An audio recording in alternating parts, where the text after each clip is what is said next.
জয়নিতাই পূর্ণিমার নিরামিষ রান্নাঘরে আজকে আরেকটা রেসিপি নিয়ে হাজির হয়েছি। আজকে আমি করব কুদলির পকোড়া। এই যে কুদলি অনেকেই খেতে চায় না, এগুলো ভালো লাগে না, চচ্চড়ি খায়। হ্যাঁ, তা আজকে আমি এই কুদলি দিয়ে আমি একটা নতুন রকম রেসিপি করব। এই যে আমি এগুলো ভালো করে ধুয়ে রেখেছি। এগুলো কাঁচাও খাওয়া যায়, একটা দুটো খাওয়া যায়, কীরকম শশার মতন লাগে। এই যে আমি এটাকে এইভাবে এই মাথাটা আর নিচটা একটু ফেলে দিলাম, দিয়ে এই যে এই রকম করে নেব।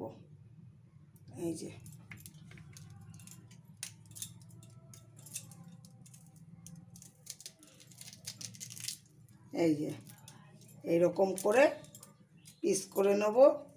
সব পটলের মতন দেখতে লাগে।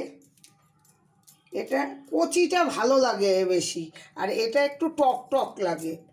এটাও ভালো লাগে, একটু টক টক লাগে, ভালো লাগে।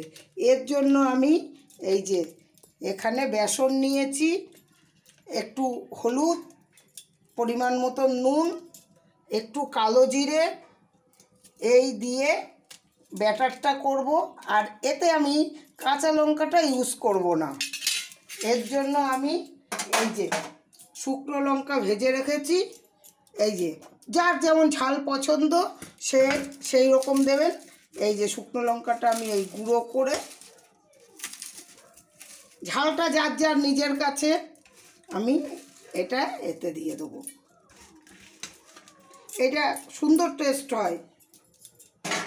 এবার আমি এইটা জল দিয়ে পরিমাণ মতন যতটা জল লাগে বুঝে করতে হবে। বেশি পাতলা না, বেশি ঘন না। বেশি ঘন করলে কিন্তু টেস্ট হয় না, আবার বেশি পাতলা করলে এটা ধরবে না, ছেড়ে দেবে। সেই জন্য বুঝে বুঝে এটাকে করতে হবে। এই যে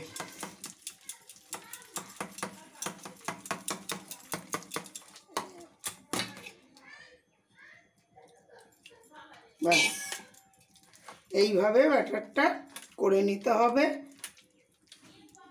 একঘেয়েমি তো ভালো লাগে না, তাই একটু মুখ পাল্টানোর জন্য এই আমার হয়ে গেল। এই যে এবার এখান থেকে আমি একটা একটা করে এই যে কুদলি নিয়ে এরকম ডুবিয়ে তেলে ছেড়ে দেবো।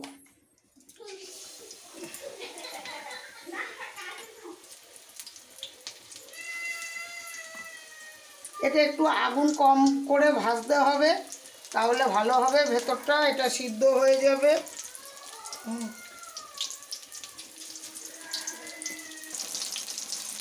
এইগুলোকে উল্টে দিলাম। এবার এই আগুনটা বাড়িয়ে দিচ্ছি, গ্যাসটা বাড়িয়ে দিয়েছি। এবার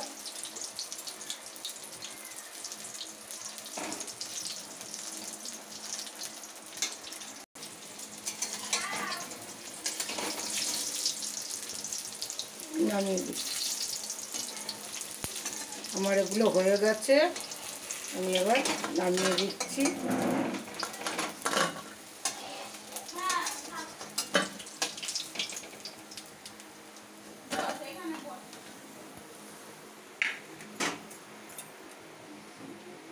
এই রকম করে আমি আরও যে কটা আছে ভেজে নেব।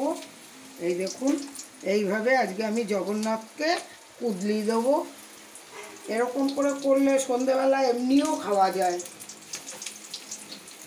যে সন্ধেবেলা টিফিনের জন্য একটু করলেও এমনি এমনি খাওয়া যাবে। আবার ডাল দিয়ে গোবিন্দর সেবা দিলেও খুব ভালো হবে। মুড়ি দিয়েও খেতে পারবেন সন্ধেবেলা। জয় নিতাই, জয় গৌরহরি, জয় রাধা মাধব। তাই অনিতাই, এই যে কে দিয়েছে? পুপু দিয়েছে। আর